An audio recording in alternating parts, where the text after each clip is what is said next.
Y'all ever stop to realize that the problems in your life are on repeat, just on a different level? Like, you're literally facing the same types of issues at a different time frame of your life, different people's faces attached to it, at a different place. But when the dust settles, you're literally just repeating the same types of problems, just differently. And I want to introduce you guys to this concept that I've just called recycled pain. And really, recycled pain is nothing different than your textbook definition of insanity. And we all know that insanity is repeating the same things over and over again, expecting a different result, right? So that's really the idea behind recycled pain. Experiencing the same types of experiences, just in a different way. Let's look at relationships, for example, right? If you look at a lot of the relationships that you've had, romantic relationships, you've really been dating the same person over and over again. Or the same 2-3 people over and over again. This person was slim, this person is fat. This person, was rude, and this person is nice. Like this person was very lazy, and this person very ambitious. But it's like the core of their being really are the same people. And so you have to then ask yourself, why do I keep attracting this? Why do I keep finding myself in these very similar, very, very same types of situations? You find yourself repeating the same types of jobs. You leave one job, go to another job, just to find yourself still miserable. You had one set of friends, and then you leave, you build a different set of friends, just to find out that they're both terrible groups, of people. You built foundations on very, very terrible grounds. And I think that until we come into terms with the reality that there's brokenness inside of us, there are things deep down inside of us that need mending, that need healing, that need repairing. And until we get those things fixed, until we can acknowledge those things and make strides to actually getting them fixed, we're literally just going to be on this hamster wheel over and over and over and over again. And so this is such a big, big, powerful topic. And it's so big that I have to limit it to just one aspect. And so I will only touch on mainly romantic relationships in this video. Maybe if I feel led, I can do another on, different parts of it. But, as I mentioned, sometimes you can be in a new relationship, but experiencing the same old types of experiences from your past relationships. Because all you did was date the same person, just with a different face.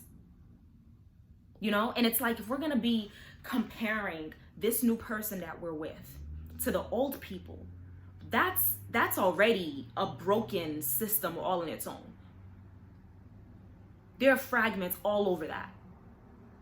Because the reason why you left the old relationship with the last person is because you realized that they were no good for you, or you were no good for them to begin with, right? So now, why would I base my next relationship on my last one? Why would I try to compare and be like, oh yeah, this one is way better than that one? That one should not even be on the balance scale for me to weigh and compare with the new ones, because I'm done with that. But that's our problem. We always think that if this one is better than the last, oh yeah, then I've upgraded, and yeah, this is much better. And that is so far from the truth. Because what's your measuring stick? Like, what is your standard? Who are you measuring like this person in comparison to? So you're really not going to get anywhere far if you're comparing every new person that you're seeing to the last person, because the last person, you probably should have never been dealing with them to begin with, right? Like, but we get so distracted. We get so distracted and easily manipulated by all the little details, right? And so here's the thing. I figured out one of Satan's most resourceful, most deadly secrets, right?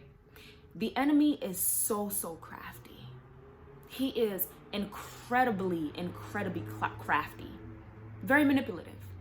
He can take one problem in your life, inside of you, and chop it up into a million different pieces and attack you at every angle possible off of just one problem that you have. And all he does is he just dresses it up with something to make it look like what it's really not. Like, if I have a problem with being happy, like I'm just not a genuinely happy person, for example, or I struggle to be genuinely happy. Let's just say that, right? And this is not true, by the way, just an example. If that's my problem, he's going to design that in such a way where I don't recognize that the problem is that I have this thing inside of me that just is not at peace, that does not feel happy, that is not happiness, and make me think that, number one, I have to seek happiness from other people, that other people can make me happy. So now I put this huge load, this huge responsibility on somebody else to try and have to make me happy. So I might at one point in my life, I might go through like an acute phase of depression. Another point in my life, I might go through a more moderate or intense phase of depression. Another point in my life, I might go through some form of anxiety. Another point in my life, I might go through an abusive relationship. And what all of these things have in common is the core. And the core is that I genuinely struggle to be happy. And until I find out how to be happy, how to make myself happy, how to be genuinely happy and joyful on the inside without the help of anyone else or anything else, external factors, I'm always just going to be going through life experiencing negativity because I'm thinking that it's someone else's job to make me happy, right? So that's how good he is. Satan is so good at this. And he keeps us on this merry-go-round and this hamster wheel for years and years and years and years of our lives, because we don't ever stop to just assess ourselves and try to figure out what is the root cause of this problem that I keep repeating. If I find myself jumping from relationship to relationship, why?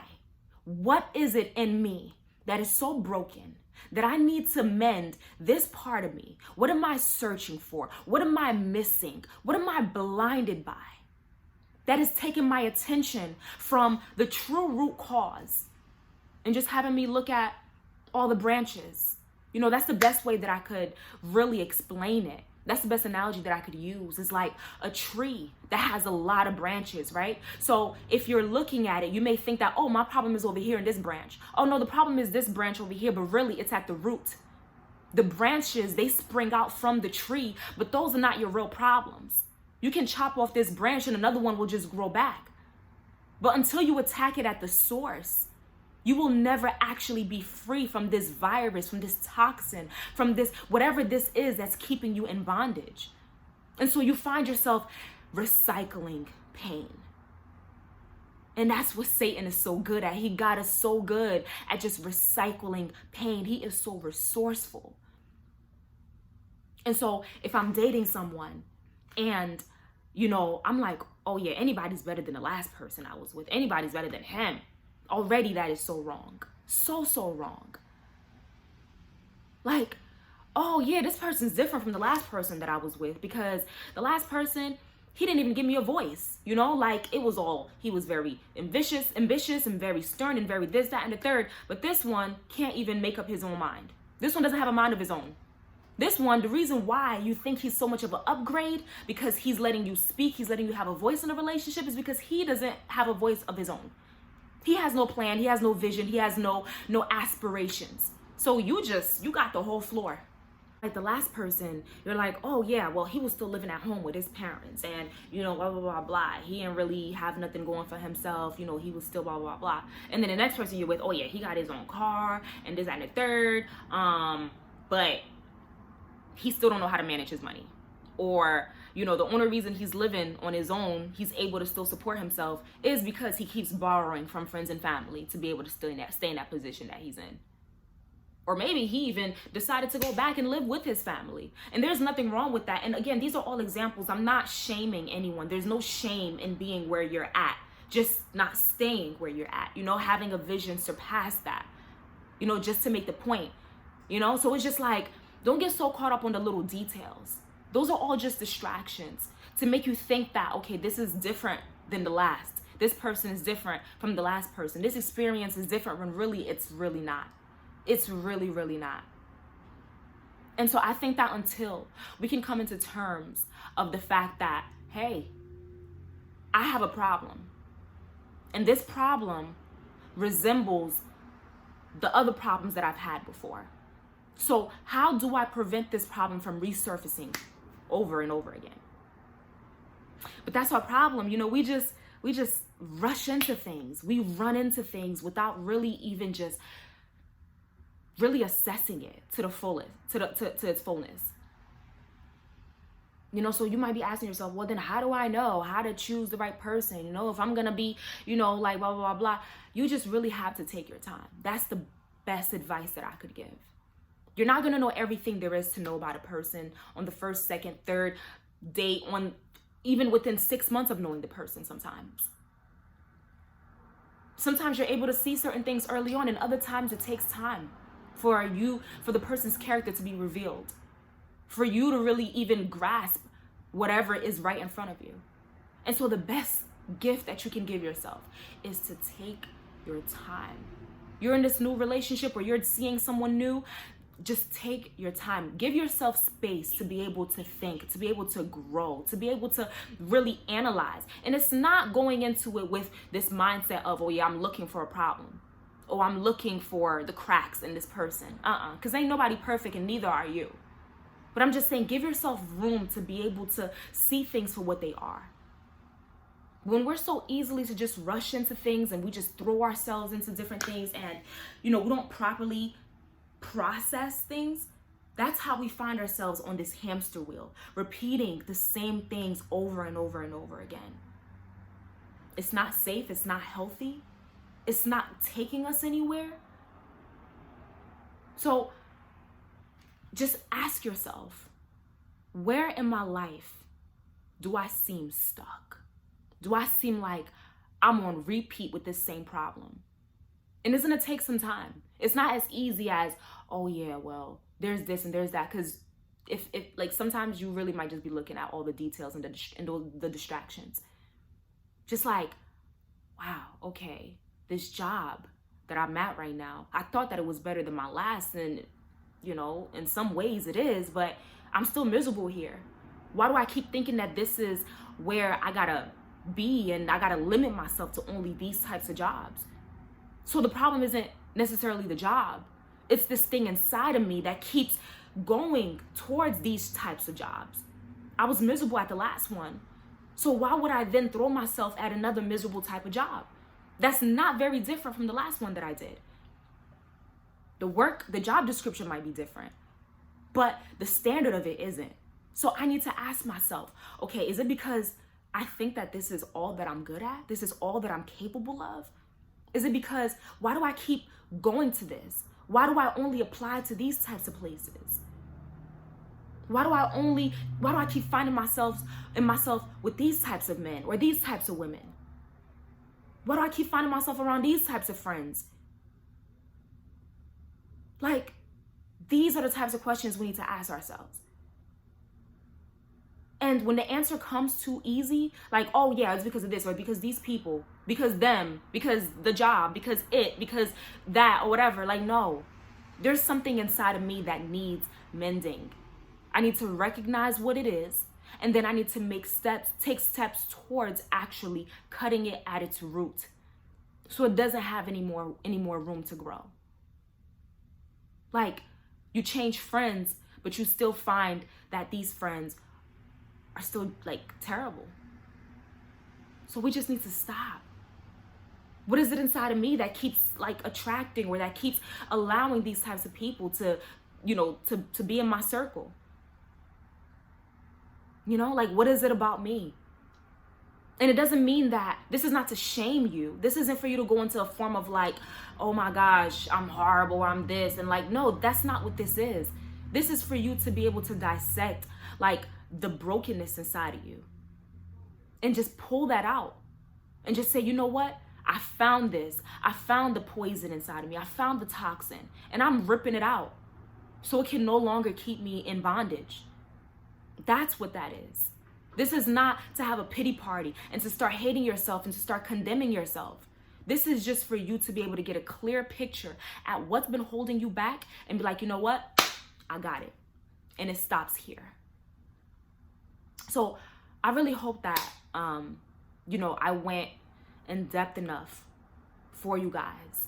And there's so much more that I have to say, but I don't want to make this too lengthy, because it already is lengthy enough. But please let me know how you feel, if you guys have anything to add, any questions or anything. And as always, don't forget to subscribe to the channel and share and like. Bye.